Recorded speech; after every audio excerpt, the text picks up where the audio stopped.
Good morning, everyone. I just wanted to do a quick introduction as to how to do a discussion post. So hopefully this recording will help you. So here I am in one of the class homerooms on the course home. To go to discussions, I click on activities, scroll down to discussions, open it up, and I see the discussion area. You can read the description of the assignment here and look at the checklist below.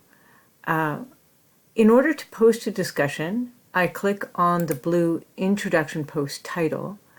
From there, I can scroll down and I'll see the rubric, which is how I will mark your introduction. So you can click on this and open the rubric and take a look at it. I won't do it now because that'll bring us to another screen we don't want. This is the button for you to post your introduction, to start a new thread, and also below it we can see the posts of people who have already posted in this specific class.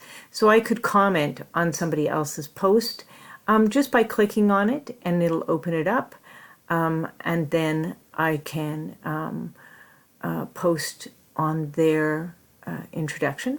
But if I want to make my own post, I press start a new thread, and the screen opens for me to start my introduction. So I just enter a title here, introduction,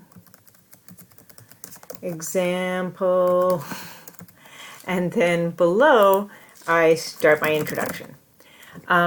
So once I've started my introduction, I can also use this button here to insert an image when I want to, and I can get more controls here.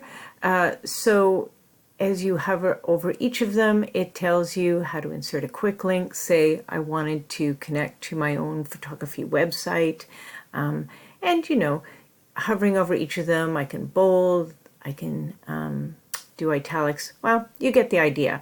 So all your controls are here for what you want to do inside your box. Once you've completed what you want and you're happy, you can post it. Notably, you can also compose in Word, as I said, and cut and paste it in here. Okay, I hope you guys, this tutorial has helped you, and yeah, happy posting. Have a great weekend.